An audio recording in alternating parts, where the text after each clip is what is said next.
చూస్ country delight, live better. ఇప్పుడే country delight app ని download చేసుకోండి.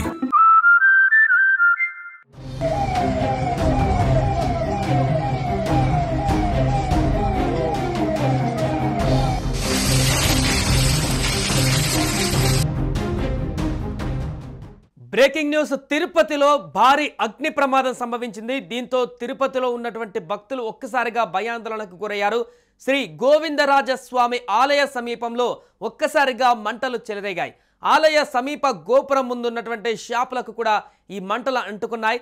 వాటితో పాటుగా చలవ పందిర్లు ఏదైతే ఉన్నాయో వాటన్నిటిని కూడా, రోడ్డు మీద వేసిన చలవ పందిర్లన్నీ కూడా పూర్తిగా కాలిపోయాయి.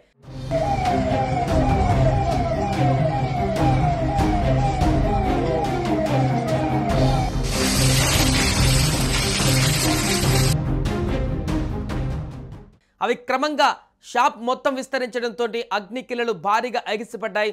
ఈ క్రమంలో ఆలయం ముందున్నటువంటి చలవ పందిలు కూడా పూర్తిగా అగ్నిలో ఆహుతైపోయాయి. 2 షాపులు పూర్తిగా దగ్ధమయ్యాయి. భారీ అగ్నికిలలు ఎగిసిపడడంతో స్థానికులతో పాటు అక్కడ ఉన్నటువంటి భక్తులు కూడా తీవ్ర భయాందోళనకు గురయ్యారు. ఒక్కసారిగా భారీగా వచ్చినటువంటి ఆ మంటలను చూసి అక్కడి నుంచి పరుగులు తీశారు. దీంతో కాసేపు అక్కడ ఏం జరుగుతుందో అర్థం కానటువంటి పరిస్థితులు భక్తులందరూ కూడా కూరుకుపోయారు. అయితే ఇంత భారీ ప్రమాదం ఈ మధ్య కాలంలో ఎక్కడ కూడా సంభవించలేదు తిరుపతిలో. అలాంటిది ఇప్పుడు అగ్ని ప్రమాదం అక్కడ సంభవించడంతో ఒక్కసారిగా అధికారులు కూడా అలర్ట్ అయ్యారు. అసలు అగ్ని ప్రమాదం ఎలా సంభవించింది, దీనికి సంబంధించినటువంటి ఆరా కూడా తీస్తున్నారు.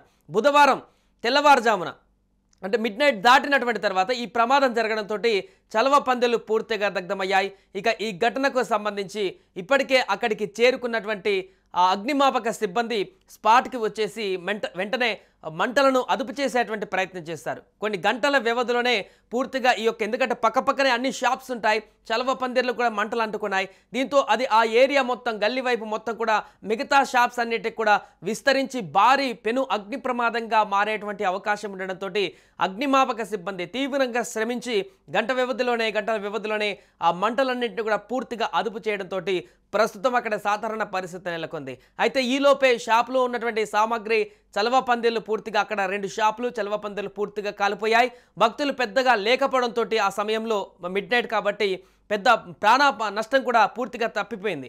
జనాలు రష్ తిరిగేటువంటి సమయంలో ఉంటే ఈ ప్రమాదం జరిగి ఉంటే కొంత ప్రాణ నష్టం కూడా జరిగేదేమో అనేటువంటి ఒక అంచనా కూడా వ్యక్తమవుతుంది. సో ఓ దుకాణంలో విద్యుత్ఘాతం కారణంగానే ఈ అగ్ని ప్రమాదం సంభవించినట్టుగా అధికారులు ప్రాథమికంగా గుర్తిస్తున్నారు.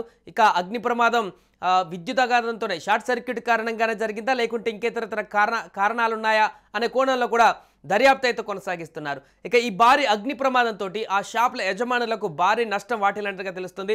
షాప్లో ఉండేటువంటి వస్తువులు పూర్తిగా కూడా దగ్ధమైపోయాయి. అక్కడ అమ్మడానికి ఉంచినటువంటి వస్తువులన్నీ కూడా పూర్తిగా కాలిపోయాయి. దీంతో వారికి భారీ అక్కడ ఆస్తి నష్టం జరిగినట్టుగా కూడా తెలుస్తున్నారు. ఎంత ఆస్తి నష్టం జరిగిందనేది మరి కాసేపట్లోనే అధికారులు వెల్లడించనున్నారు. దానికి సంబంధించి ఒక అంచనా వేసి, అదేవిధంగా అక్కడ చలవ పందిర్లకు సంబంధించి కాలిపోయినటువంటి ఏరియా అంతటిని కూడా మళ్ళీ రీక్లియర్ చేసేసి ఎక్కడైతే షార్ట్ సర్క్యూట్ జరిగిందో ఆ ఏరియాను కూడా పూర్తిగా మరలా పునరుద్ధరించడానికి అధికారులు అయితే అప్రమత్తమయ్యారు. సుమన్ టీవీలో మీ పర్సనల్ అండ్ బిజినెస్ ప్రమోషన్స్ కోసం కింది నెంబర్కి కాంటాక్ట్ చేయండి.